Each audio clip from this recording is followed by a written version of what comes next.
Hi, everybody. Welcome to this live webinar with military historian and General World War One legend Paul Reed. Um, Everybody, by the way, you need to turn your sound off in the bottom right corner. Everyone who's in the room with us now, so we're not hearing the echo through. So welcome everybody. We've got loads of students from different schools joining us from everywhere. We've got people from Spain, people from the UK, and yeah. It's great that you've joined in with this webinar. If you want to ask questions during this webinar, all you have to do is on the bottom right hand side of your screen, there's a little chat window. You can enter your name into that chat, and then you can log in and you can post comments or questions. Some of those comments or questions we can throw up on the screen. We've got people looks like from all over the place. So well, I'll just throw up a comment. Hi, Ramon. So Ramon is here. I don't know where you're zooming in from, but please feel free in the comments to write where you are listening from or watching from, maybe on a one-to-one device. And then if you want to post a comment or a question, please just fire them in the chat. Any other commentary, fire it in the chat as we go along.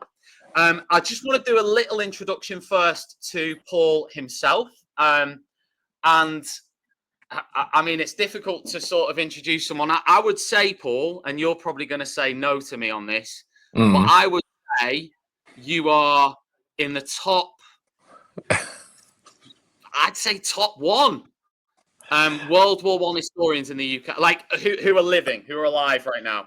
I would say you're like. I'm just about still alive, yeah.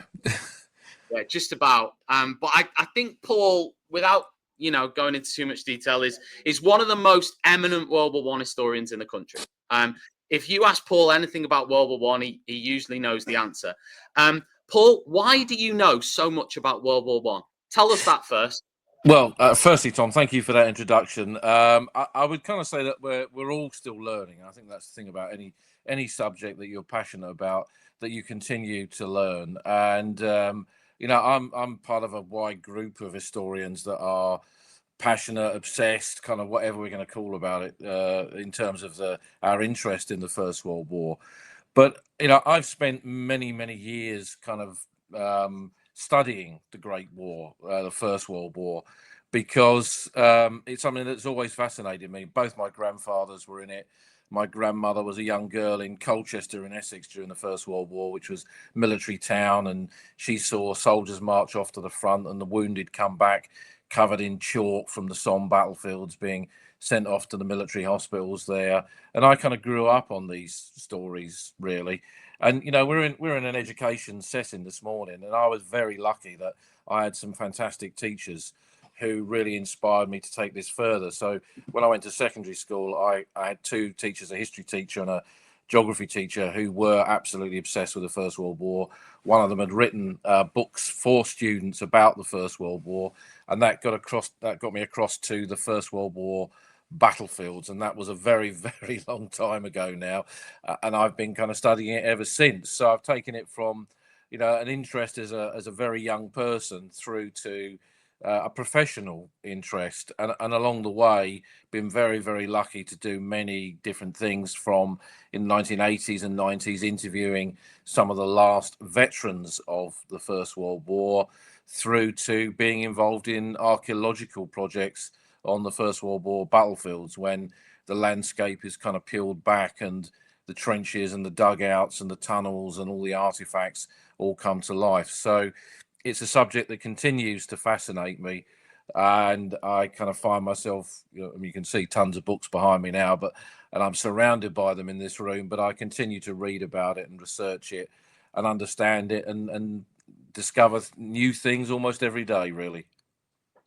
What is it that, just to explain to all the students who are watching and listening, what is it that a historian does on the day-to-day? You're a military historian, so your job is the study of history. I know you do battlefield tours as well, but what is it that a historian does? Well, I mean, kind of battlefield tours links in with it. I guess an historian interprets and understands the past. You can do it on one level as a kind of an antiquarian and list a load of just facts, this happened, this battle happened on this date, there was X number of casualties, these units were involved in it. That's kind of one level of it. But you want to understand how that war was possible and how things like trench warfare on the Western Front were possible. And for that, you have to go back many, many years before the First World War to understand the developments in technology, even food technology, to enable food to be canned, for example, so it could be preserved in tins and kept for a very long time so soldiers could eat it on the battlefields and not get sick, not get illnesses from eating their food. So I think history is a kind of a wider thing. If you're an historian, you're looking at different perspectives. I often call them layers of history, where you're trying to understand a subject or a period or a battle or a campaign or whatever it is from a number of different perspectives. And kind of what has always interested me is the ordinary person's perspective on this. What was it like to be a Tommy in the trenches? What was it like as a mother to see your son march off to war? What was it like as a daughter to hear that your father had been killed on the front line? All of those kind of stories, I think, weave into this as well. Somebody's asked, are those books all World War One books, Paul? In fact, the ones behind me are mainly Second World War, because that is obviously another part of what I do. Where I'm on this side of me, the picture behind me is the battlefields of the First World War at Courcelette on the Somme, where I used to live. And on the other side of the room from where I'm sitting now, there's about 5 bookcases full of First World War books. I have. If someone says how many have I got here, I honestly don't know, but it is in the thousands. What is the most interesting World War One book from Albert? Well, I think I wouldn't. I mean, one of my favourite books is a book called Her Privates We, which is a quote from Shakespeare, which is a fictionalized memoir of a First World War soldier. So a soldier who was in the war couldn't write about. They were so painful, his experiences, I guess, that he couldn't write about them, about him. So he created a fictional character and a fictional story to tell a wider truth about the First World War. And I think in terms of the kind of best First World War books, those that were written by men and women who were there, and that's a kind of a combatant on one scale. Vera Brittain, who was a member of the VADs, the Voluntary Aid Detachment, she was a nurse essentially. So that her book Testament of Youth, which is about growing up in a middle-class family in Britain and seeing her brother and all her brother's friends go off to war, then she goes off to treat the wounded. I think those kind of testimonies from individuals are really, really important, and they're amongst the best, most powerful First World War books, I think. There's a few other questions. We'll come back to them in a minute. But what I wanted to ask you first, Paul, because we've been studying World War One, and one of the first things we learned about was why people joined up to fight in World War One in Britain. Yeah. A lot of my students here are actually from Spain, so their understanding maybe of that element of it is not the same as maybe somebody who is in Britain. But can you tell us a little bit about, in your opinion, and anything maybe interesting that we wouldn't learn in a textbook or we wouldn't learn just in the classroom, about why people joined up for World War One? I think there are many reasons. I mean, the idea of patriotism, of serving your king and country and empire was very strong. The idea of duty, of doing your bit, was a massive factor in why thousands, hundreds of thousands of men enlisted in 1914, because people had a sense of right and wrong, and they saw Germany invade Belgium, gallant little Belgium as it was referred to in the papers, and carry out a number of atrocities, burning down towns and cities, killing civilians. And people were outraged by this, and they felt they had to do something about it. And joining up to fight for Britain, fight for a righteous cause, was a reason. But it wasn't always the only reason. Edwardian Britain, when we watch kind of series like Downton Abbey, and I'm not sure many of your students may have watched that, but kind of drama series about a posh house in Edwardian Britain before the First World War, it looks like a golden age. But for ordinary working class people, it was a very, very tough period in which there was quite high unemployment. And the army was often a way out of that in peacetime and in wartime. And many men joined the army for financial reasons, really. And some, I mean, when I interviewed the veterans back in the 80s and 90s, one of them, Albert Chester, was a coal miner in Wrexham in Wales. And his job wasn't exactly protected, but he didn't have to enlist as a coal miner. But he chose to because he'd been fed this propaganda that the war would be over by Christmas. And he thought, well, look, you know, I spend most of my day underground, covered in coal dust, in terrible conditions. Let's join the army. They'll put food in my stomach, they'll put clothes on my back, and they'll march me up and down outside in the fresh air. And the war will be over in a few months, and I'll just go back to being a coal miner. It didn't quite work out like that because he ended up spending 2 years in the army and was really badly wounded in the Battle of the Somme in 1916. So there are many reasons why men enlist, but that sense of duty is something that was really strong then. I mean, I remember interviewing veterans and them kind of saying that, you know, people today wouldn't do what we did. And I think every generation maybe says that. But I think one of them summed it up. He said, you know, men are not made like that now. And I think that a lot of the cynicism and the disbelief, particularly in an era that we're in now of fake news, as I'm sure your students have to deal with on a regular basis, people are cynical about what they see and what they believe.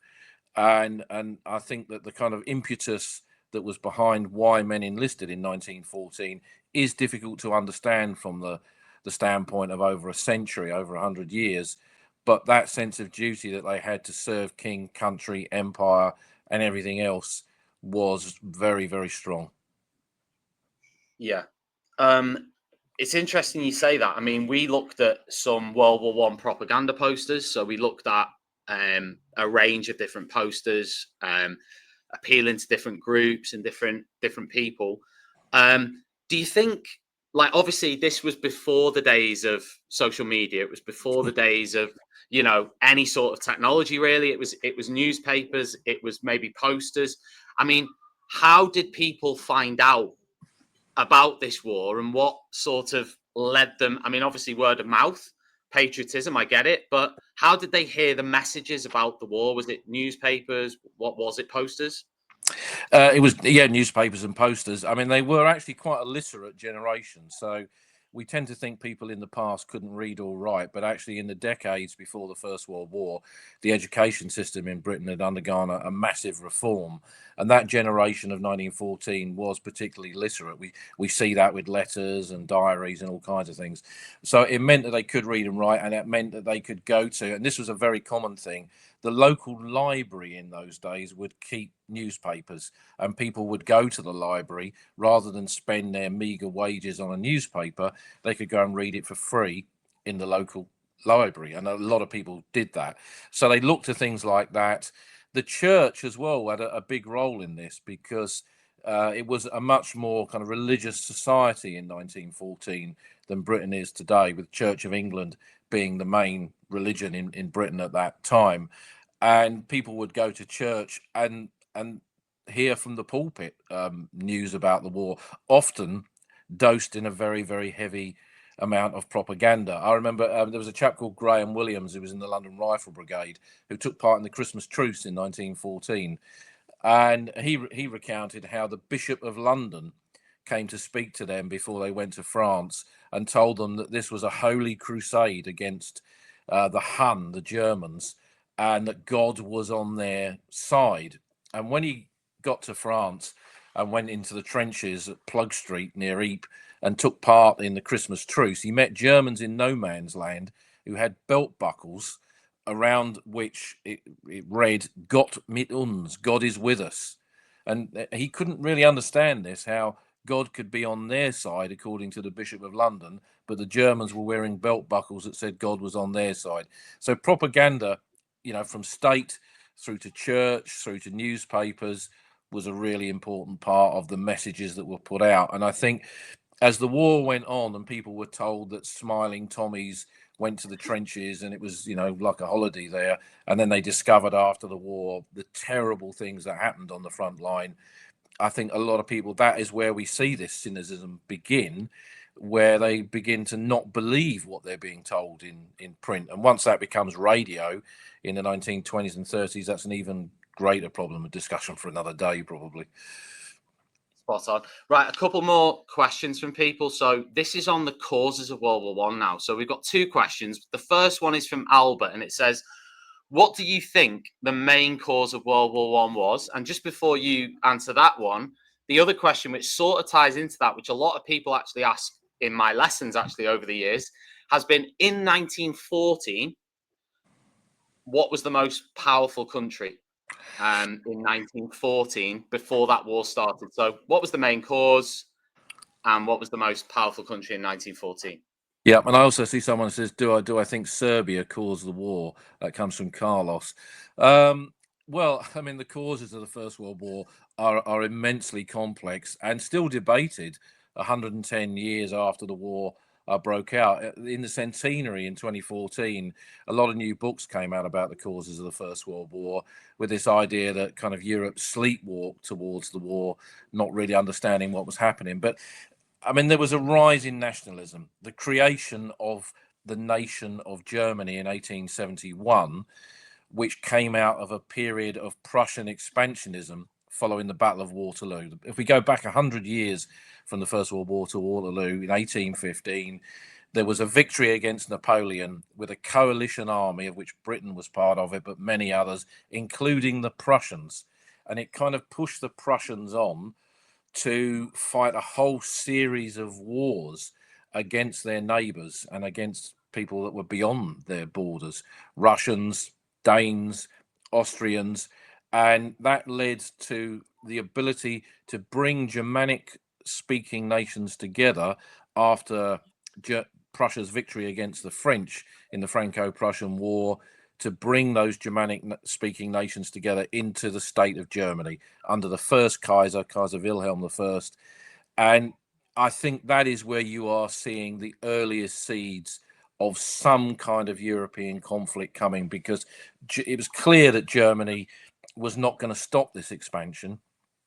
And I think that only got worse under Kaiser Wilhelm II, the next Kaiser, the Kaiser that would take Germany into war.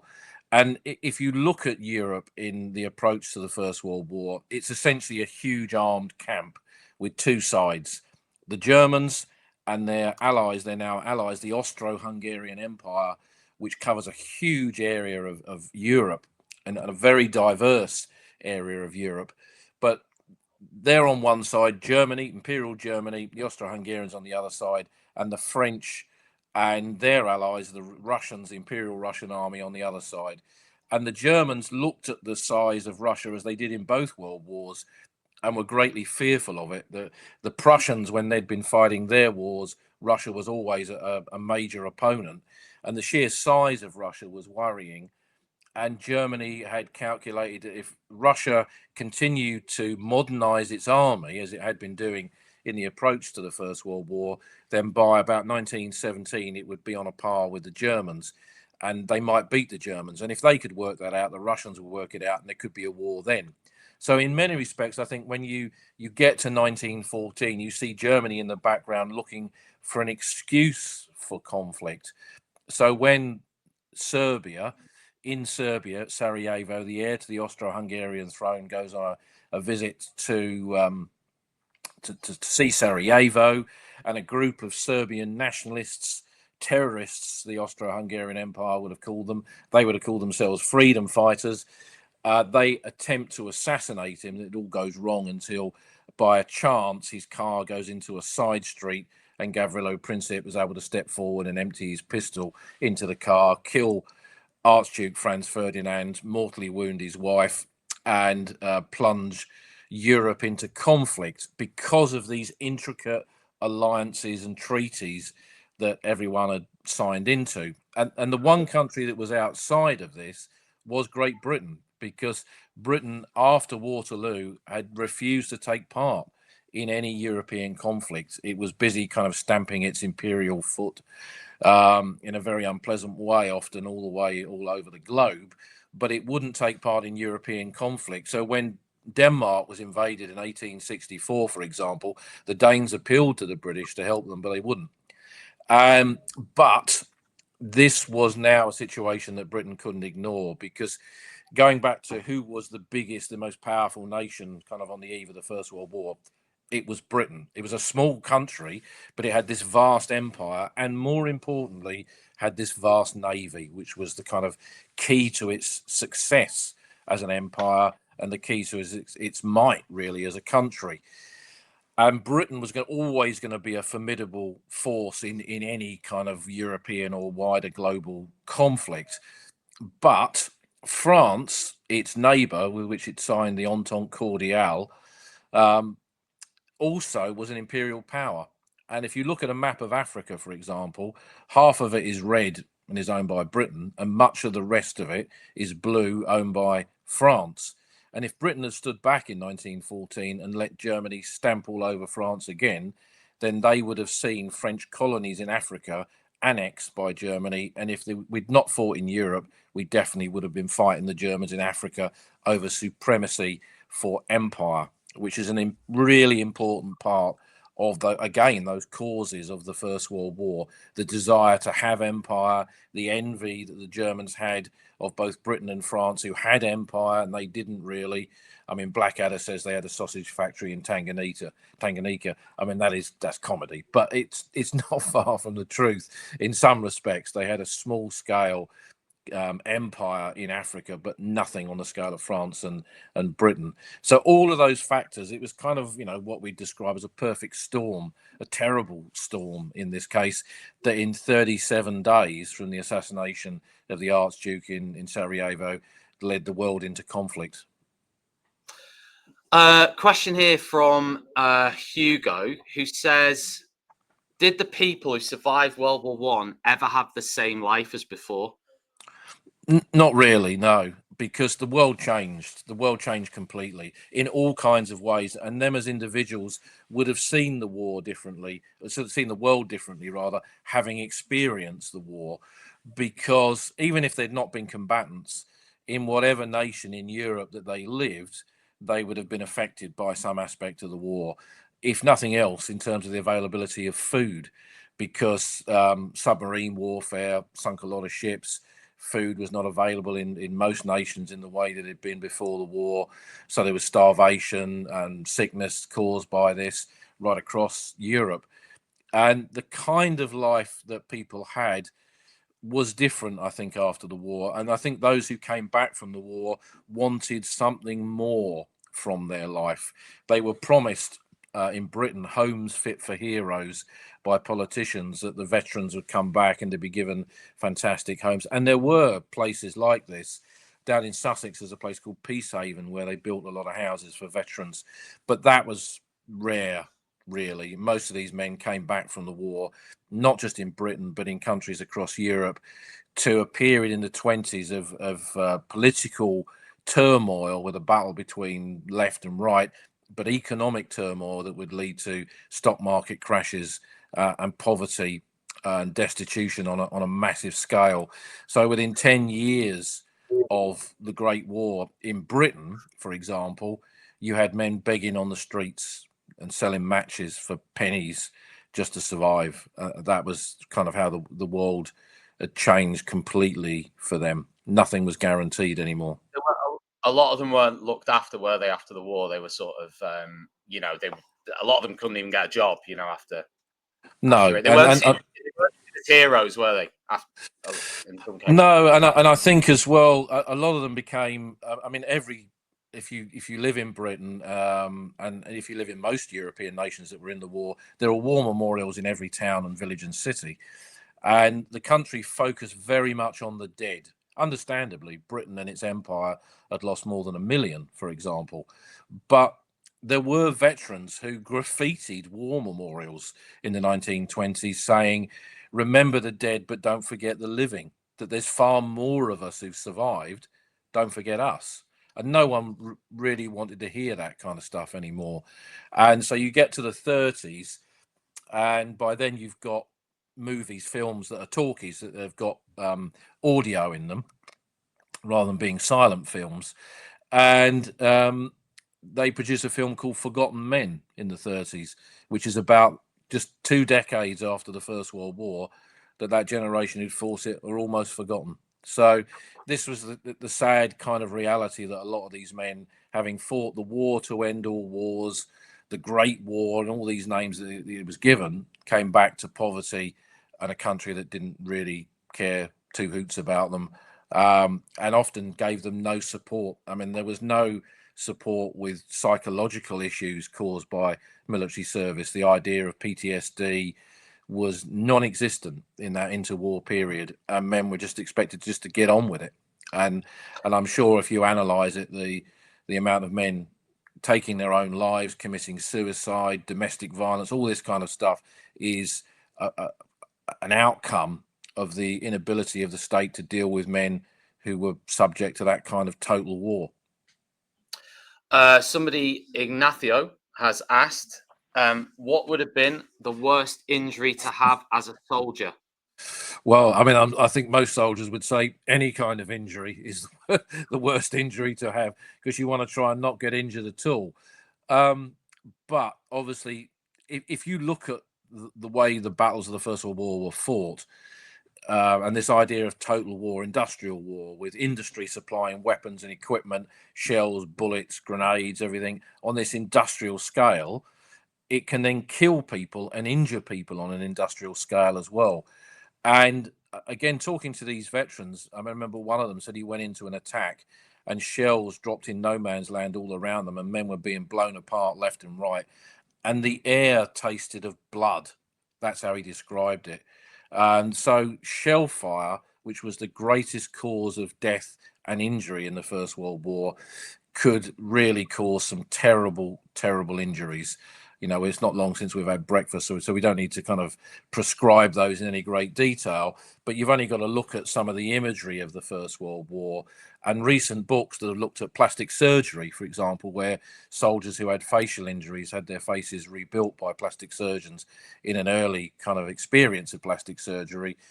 Those kind of injuries, although they had been seen in previous wars, were much more prolific in the First World War because of the power of artillery. So, I mean, you know, a man who was a cricketer before the war, and I can think of one, Lieutenant Colonel Millward, who was a Sussex cricketer, lost his leg on the Somme in March 1918 and couldn't play cricket again. For him, that's his worst injury. It kind of robbed him of something he loved doing.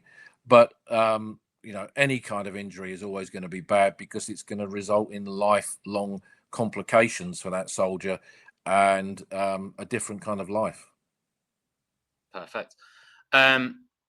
Next one. This is an interesting one.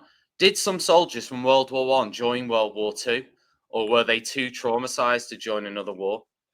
Well, you'd think that having gone through the trenches of the First World War, you've had enough of war. And there were men who did believe that, but some were professional soldiers that had joined before the First World War, went right through the First World War, continued to serve in the next 20 years between World War One and World War Two, and then went to war in 1939. Amongst them, my grandfather joined up in 1918, served at the end of the First World War. He continued to serve for another 18 years until he went on the reserve in 1938. And then he came back and he served in France and at Dunkirk in 1940. So there were a lot of men who served in both world wars. And there were some who'd even fought for Queen Victoria in some of the what were called the small wars, things like the Boer War of 1899 to 1902, who then went on to fight in both world wars as well. So that period, that first half of the 20th century, a period of great conflict across the globe, meant that there were generations of men who served in both conflicts. Which was the most technologically advanced country in World War One? I think the world generally, if you look at European nations like Britain and France and Germany, industry had transformed their countries, and the Germans were able to use their industry to build battleships, to build super artillery, the so-called Big Bertha, which was the largest piece of German artillery that they had in 1914, which was a 420 millimeter howitzer that was designed to knock out forts that had been built around Liège in Belgium and various other places, and was used at Verdun in 1916 as well. The power of industry to produce weapons like that was immense. And I think, I mean, Britain had invested greatly in industry, its industry across Britain, and its ability to produce weaponry and uniforms and equipment and everything else was quite staggering in that early stage of the First World War. So I'm not sure there's kind of a top five, as it were, in terms of who was the most technologically advanced country, but most of those European nations that are plunged into war have a massive industrial base behind them that makes that war possible, really. And the way technology had pushed on in the 19th century, so in the century before the First World War, to create the ability to produce armaments on a big scale, shells, bullets, but also going back to what I was saying, in terms of food history, the ability to can food. This is something we don't always think about. So in the British Army, soldiers ate bully beef, which is corned beef in a tin, and the beef was reared in South America, often in Argentina, and there was the Fray Bentos factory there that then turned that meat into corned beef and put it into tins, and the shelf life of those tins was immense. So you could supply men with pretty good food out of a tin, rather than in previous conflicts, men had to eat rotten food, poor food, and they all got sick as a consequence of it. So, Paul, I was watching your documentary that you made about 10 years ago, and in that there's a guy with one of those jars who opens it and eats it in, I think it was 2001. yep. And it had been in the jar since 1916. And he opened the jar and he said it. Well, to be fair, I don't think he ate it. He said it was still edible, though, but it didn't look edible. It looked appalling. But he said it would be still edible. He did eat it, actually. He ate it. Did he eat it? He did eat it, yeah. He makes his students eat it. In fact, he did back then. He'd open these jars periodically and make them eat the vegetables that were in them. I mean, they looked disgusting, but they were still edible vegetables. So, yeah. One question here is about, and some students might not know what we're talking about when we say the Ottoman Empire. So we'll call it Turkey. Just to it's not, but we'll just make it a bit easier. What was Turkey crucial or even involved in World War One? Well, the Ottoman Empire, which was based around the nation of Turkey, was absolutely crucial, certainly from a British perspective, because going back to what we were saying, Ottoman Empire gives you a clue. That's the Turkish Empire. The British Empire felt threatened by it. If we look at a map of the Middle East, we see a very different world then, with nations like Syria and Iraq being under the control of the Turkish nation, and also Palestine. And on the borders of that is Egypt, where the British are. And so when Turkey enters the war in 1915, it plays a much bigger role than I think people would have ever anticipated before the First World War, particularly when we think of our Russian allies. So the Gallipoli campaign of 1915 was to open up the route from the Aegean Sea through the Dardanelles into the Black Sea, and the British didn't rate the Turks at all, really. This was their fatal mistake, that they landed on their home soil expecting them just to kind of collapse, and British and Commonwealth Empire troops would just kind of walk over them and march into Constantinople, as it was called then, which is Istanbul today, and that would be the end of the Ottoman Empire. That was very far from the case. The Gallipoli campaign ended up as a disaster with tremendous casualties, and the Turks proved to be incredible warriors. And Britain spent much of the rest of the First World War fighting it in places like Iraq, which was then called Mesopotamia, and in Palestine, resulting in a redrawing of the maps of those areas in the post-war period, and the roots of many of the kind of conflicts that we see today continuing on. So it's a really important part of the First World War, the whole aspect of Ottoman Empire and what that meant. And it was an old empire as well. It had been dominating these countries often for centuries. So really important. This is a good question from Matteo. What objects would soldiers bring to the trenches to have fun while they didn't fight or do work? Well, playing cards was a big thing because that's fairly small that you can tuck it in your pocket or you have a sack and you've got some cards. Soldiers were paid on average every couple of weeks, not in the trenches when they were out of the trenches. And realistically, there wasn't a lot for them to spend their money on except some additional food and obviously drink in a bar, which was called an estaminet behind the lines. But they would often use money to gamble. So they would be playing cards for money. And there were other games like Two Up, where you'd throw pennies up into the air and you'd bet on the outcome of them landing, heads or tails or whatever. And there were dice games, Crown and Anchor. That was a game that soldiers played where you had a little board and you rolled a dice and you bet on the symbol that the dice represented coming up, and you put your money, on a club, and the club, the dice would roll and it would come up with a club and you'd win, but if it wasn't, you'd lose. So they were doing things like this. But the key thing is soldiers didn't have a lot of space to carry things. So whatever it was they took with them to get some enjoyment, get a bit of fun, it had to be small because it needed to be tucked in a pocket or into a haversack. They couldn't carry, piano with them or things like that. And also anything that made noise would attract the attention of whoever was on the other side of no man's land. So you wouldn't want to be doing that. The key thing in the front line, not so much having fun, because there were periods of boredom. That's something we wouldn't really associate with the First World War, but on quiet parts of the front, there was quite a lot of boredom. But soldiers are always hungry. So the most important bit of kit they would have carried with them is the ability to produce food or warm drinks as often as possible, because that was really essential to them.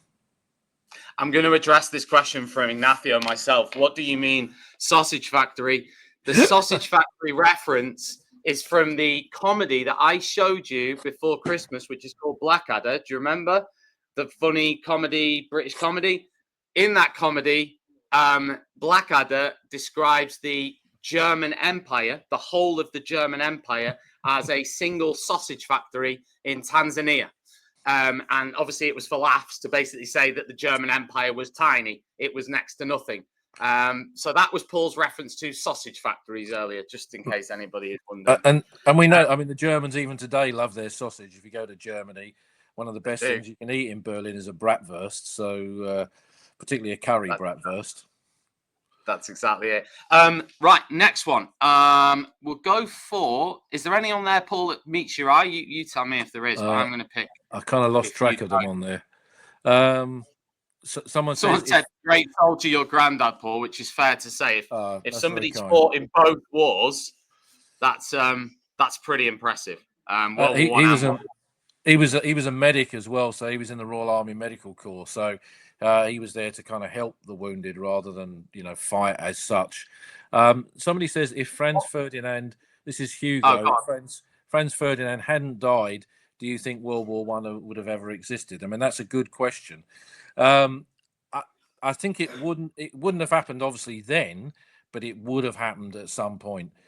The whole of Europe was absolutely spoiling for a fight in 1914. And if the war would have not happened that year, it would have happened sometime soon afterwards, because of the German fear of Russia, because of the whole kind of positioning between Britain and Germany.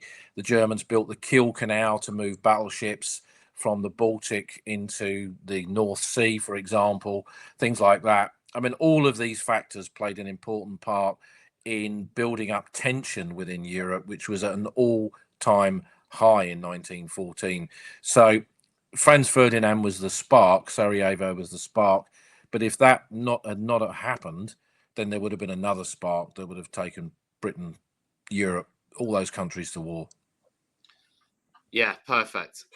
Also, somebody asked about Spain. I can't find the comment. Someone said about Spain, and what would Spain have ever got involved in this war, and would they have?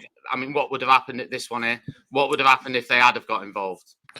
Well, Spain was a neutral country during the both world wars, so they didn't directly get involved. Their neighbour Portugal did, which was Portugal was Britain's oldest ally, and they sent a Portuguese expeditionary force to the Western Front in 1917 to fight alongside the British. I mean, I wouldn't claim to be an expert on Spanish history, but I think Spain had been involved in conflict in the 19th century and before for quite some time, and possibly had kind of had enough of that and didn't want to be directly involved in what was happening in a kind of wider Europe.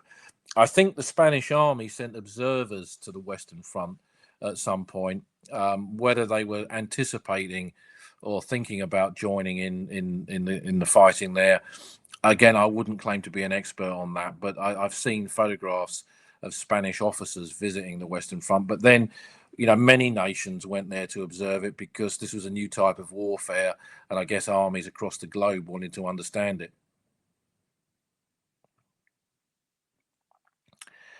So I can see there's a question come up there. How often would soldiers eat in the trenches? Well, in terms of their kind of issue food, normally that would be in the morning and in the evening, and they weren't served a kind of three-course meal. Soldiers often described it both then and now as slops, which is a kind of a stew. So a stew would come up, but the amount of food that they got, I mean, the thing about the British Army is that the food was basic, but it was continuous. So you had a lot of the kind of repetitive stuff like corned beef, bully beef, hardtack biscuits, stew with meat and vegetables in it. You had tins of M&V, meat and veg, which caused a lot of wind in the soldiers when they ate it because it often had turnips as the vegetable in it. So there's all that kind of factor. On the German side, their food is a lot better. German soldiers had access to beer, fizzy water, believe it or not.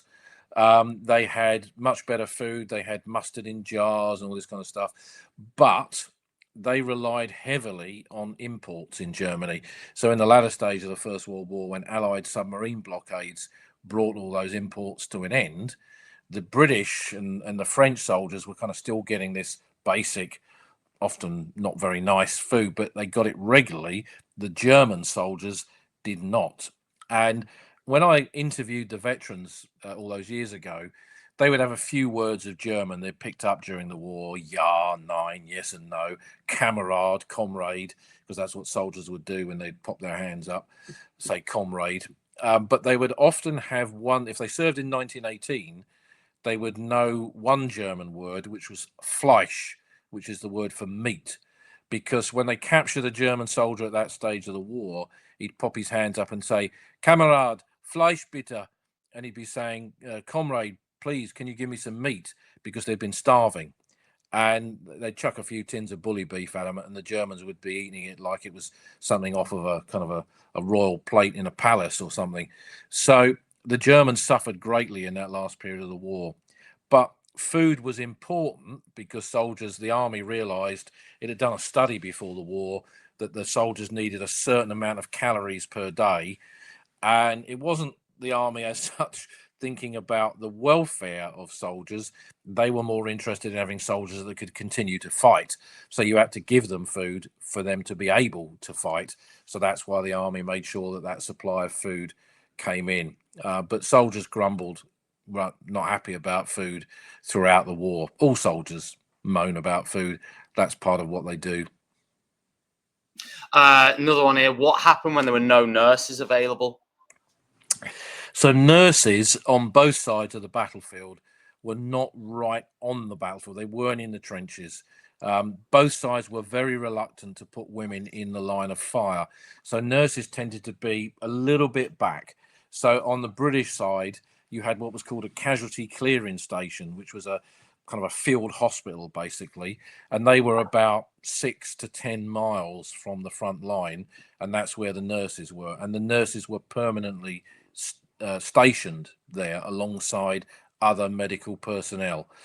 And some nurses were killed as a consequence of this because long-range artillery could reach those kind of positions. And the Germans had aircraft in the latter stage of the war called Gotha bombers, and they often bombed camps, and the casualty clearing stations were often right next to those camps, so they got hit in the process. So you can go to many cemeteries in France and Belgium and find the graves of nurses who were killed in the First World War.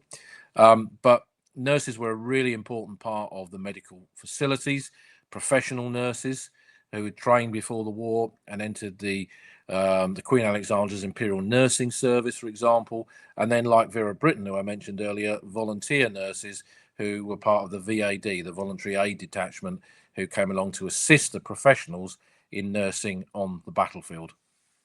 Elisa, thanks for this question. Did the soldiers get paid, and how much? They did get paid. So in the British Army, if you're an ordinary Tommy, so an ordinary private soldier, you got 1 shilling a day, which was a very low rate of pay. If you had skills, so if you were able to do carpentry or anything like that, you'd end up in the engineers, you get paid more. If you're an officer, you get paid a lot more. And some of the what were then empire nations, Commonwealth nations as we call them today, they paid their men a lot more. So the Australian private soldier was paid 6 shillings a day. They were called 6 bob a day tourists, and a bob was a shilling. It's a kind of a phrase from that period to describe a piece of currency. So the amount of pay they got was fairly They paid small. more. They got paid more, the Australians, They than got the paid Brits. more, and the Canadians, and the New Zealanders, and I think the South Africans Really? as well. Yeah, I didn't know that. Yeah. And what you find then is you have British and Australian units going to the same villages and towns behind the battlefield to have some rest, and going into a bar to get drinks. And when the locals realise the Australians are there, they put the prices up, and that leads to fights between Australians and British soldiers because the price of the beer's gone up. So that kind of thing happened as well. Amazing. Right, another one here, which was, were there any challenges that soldiers faced in the trenches that are overlooked or not talked about as much? I mean, I think the key, certainly at the time, the challenge that they faced that was definitely not talked about was their ability to continue to serve under the kind of conditions that were there. I mean, they were a tough generation. They're much tougher than us. They didn't live in centrally heated homes, and they did some pretty hard jobs before the First World War with not a lot of health and safety involved. So they were tough people, but they were asked to live in open ditches in fields in European winters, which could go down to -20. The Battle of the Somme ended in 1916, and during that winter, it went below -20 in the front line. So a lot of men got sick as a consequence of this, and the army wasn't always good at dealing with that. And I think that the level of sickness that was suffered by soldiers is something that isn't probably appreciated as much as it should be. During the winter months, more men would become casualties from the elements, so from the weather, than the enemy.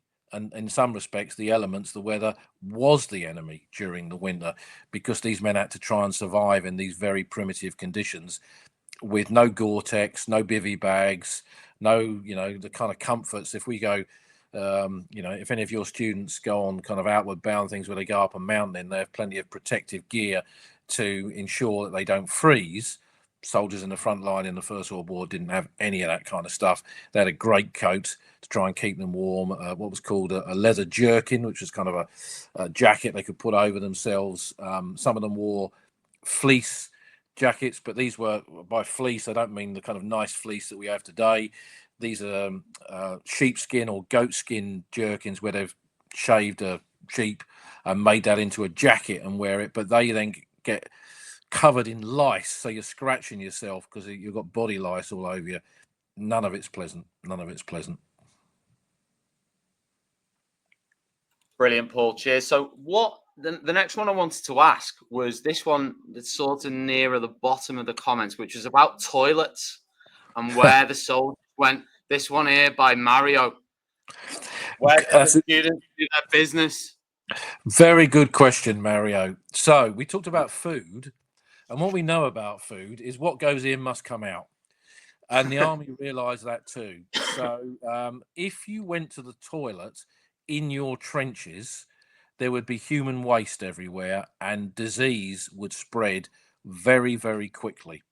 So as the trench war continued, when they built trench systems, each system of trenches would have toilets in them. Now, not nice, neat little toilets you went and sat on something.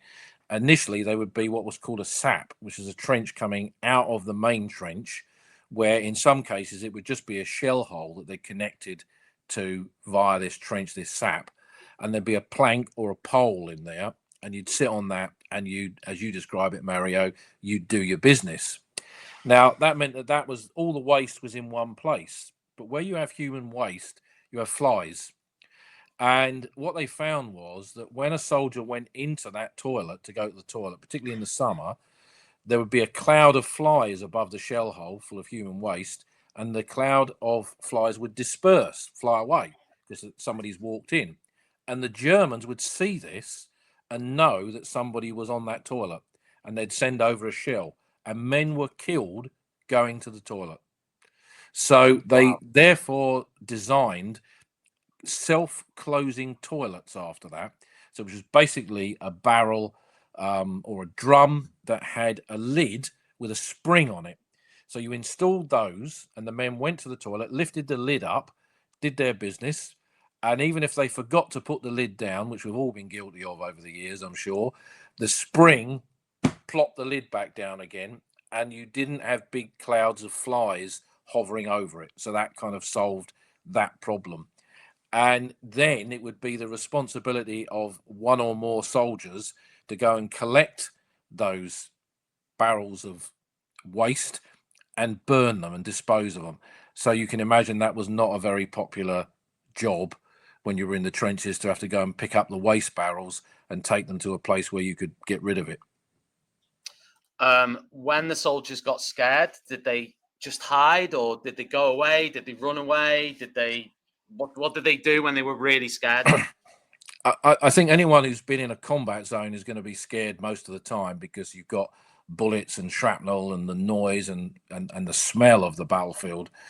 Soldiers could not really just go away because they were in a combat area. They had to stay there.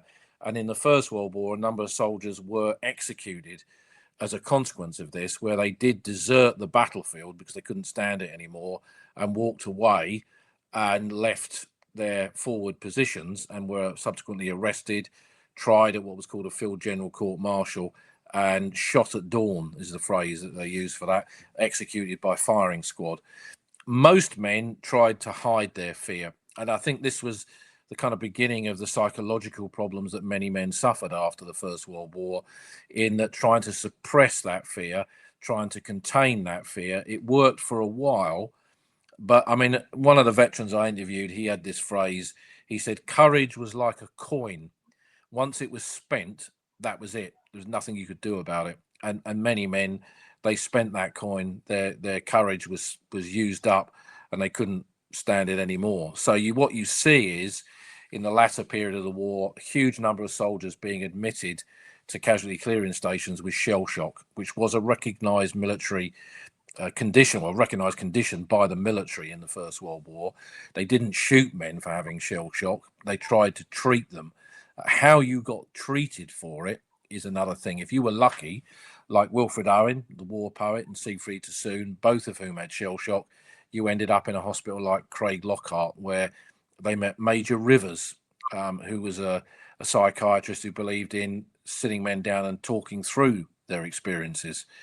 So it was something, even 20 years later, when the Second World War broke out, they were still arguing about the cause of shell shock and the effect that had on soldiers. Yeah, this will have to be the last question, I think, Paul, because we're running out of time. But I wanted to ask you, and this is sort of a culmination of a collection of questions which have come in, is when a soldier died, what happened to the body, or where did they, because obviously some of them got killed in no man's land, so what was the sort of process or the protocol when it came to the death of soldiers?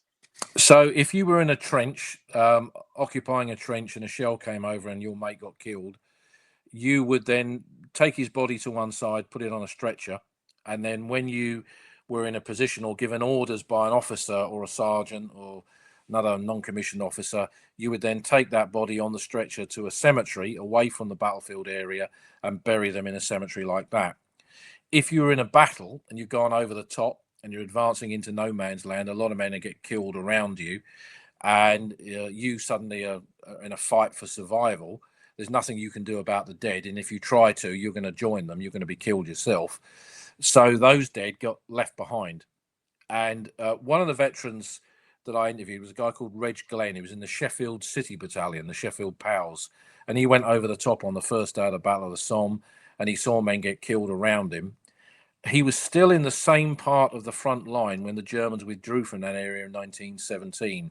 And he went forward with the Padre, who was the priest of his battalion, to bury the dead, because those men had been laying out there from the 1st of July 1916 until February 1917 and had not been buried.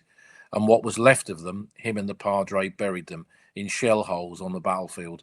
And those shell holes are now cemeteries on that battlefield today. So the circumstances of death is kind of what led to how soldiers were buried, and if they were identified, because one of the great problems with the First World War was this huge legion of missing soldiers who just disappeared on the battlefield, and their fate was unknown, and their bodies were never, ever recovered. Paul, it's been absolutely fantastic. I just want to give a bit of a shout out, and obviously all my students are here. Say hi. There you go. My pleasure. And it's been incredible. I mean, for me personally, really inspirational to speak to someone who just knows so much about something. They've dedicated so much of their life and their time to really become an expert on it. And you've got a podcast now. I was wondering, in your podcast, you do question and answer episodes. I do, yeah. I'm just flinging this on you now. But obviously, if we share your email with the students, maybe they might have some questions. Maybe that might be an opportunity there. Even if it's not on the podcast, it might just be an opportunity for them to email you if they have a specific question that we haven't managed to answer today. That they have, or any sort of commentary that they have. Is there a way they can get in touch with you or find you if they want to email you? All they have to do is to go on to the podcast on Apple Podcasts or Spotify, and there's a link in the show notes for every episode where they can send an email in or go on the Discord server and leave a message on there. And what we could do, if we get enough of them, we could do a kind of student special where we do Q&As that have been sent in by the students that have attended this. So, which would be quite a nice thing to do, really. Yeah, no, I just had that idea now, so I just thought I'd spring it on you. Paul, thank you ever so much. Thanks to every student who's got involved in the conversation as well in the chat. It's been absolutely fantastic to hear from so many people. Hope you have a wonderful day. And thanks for all of those questions as well. I mean, the questions were brilliant, really brilliant questions. Fantastic students. So well done. The podcast is on Spotify and Apple Podcasts if you want to follow it there. Thanks, everybody. Cool. See you later. Cheers, then. Bye. Cheers.